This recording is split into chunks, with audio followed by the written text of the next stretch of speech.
नमस्कार दोस्तों, ऋग्वेद में आपका बहुत बहुत स्वागत है। आज हम पढ़ने वाले हैं सूक्त नंबर 180, देवता अश्विनी कुमार। तो चलिए शुरू करते हैं। हे अश्विनी कुमारों, तीनों लोकों में जाने वाले तुम्हारे रथ के घोड़े तुम्हें अभिमत स्थान में पहुंचा देते हैं। उस समय तुम्हारे सुनहरे रथ की नेमियां तुम्हारी इच्छा पूरी करती है। तुम प्रातःकाल सोमरस पीते हुए हमसे मिलो।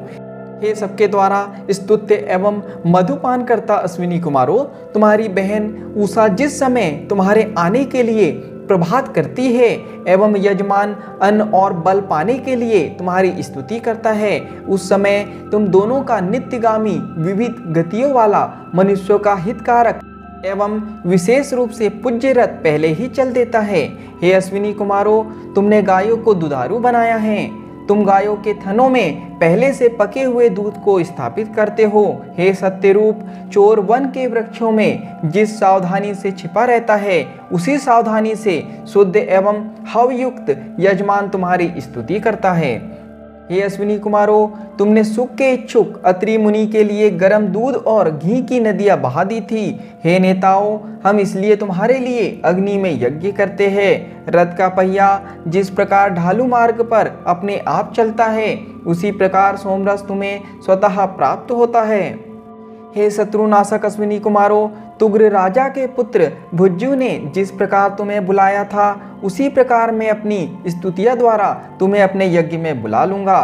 तुम्हारी कृपा से ही धरती और आकाश मिले हैं। हे यज्ञ स्वामियों, यह बूढ़ा दुर्बल ऋषि पाप से छूटकर दीर्घ जीवन प्राप्त करे। हे शोभन दानशील अश्विनी कुमारों, जब तुम अपने नियुक्त नाम के घोड़ों को रथ में जोड़ते हो, उस समय धरती को अन्न से पूर्ण बना देते हो। यह यजमान तुम्हें वायु के समान शीघ्र प्रसन्न करे एवं तुम्हारी कामना करे। इसके बाद यजमान उत्तम कर्म करने वाले व्यक्ति के समान अन्न प्राप्त करे।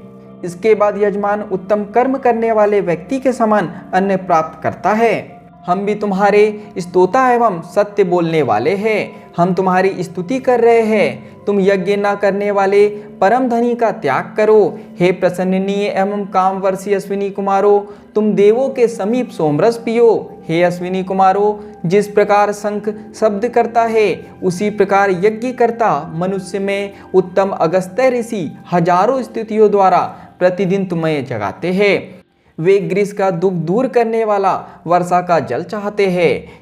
हे अश्विनी कुमारों, तुम अपने रथ की महिमा से हमारा यज्ञ पूर्ण करते हो। हे गतिशीलों, तुम यजमानों के होता के समान यज्ञ के आरंभ में आकर यज्ञ के अंत में जाओ। तुम स्तोताओं को उत्तम अश्व प्रदान करो, हम भी धन प्राप्त करेंगे। हे अश्विनी कुमारों, हम स्तुतियों द्वारा तुम्हारे शीघ्र गति वाले प्रसन्नीय आकाश में उड़ने वाले तथा न टूटने योग्य नेमी वाले रथ को अपने यज्ञ में बुलाते हैं, जिससे हम अन्न बल और दीर्घ आयु प्राप्त करें। यहाँ पर सूक्त नंबर 180 समाप्त होता है। आज के लिए इतना ही। धन्यवाद।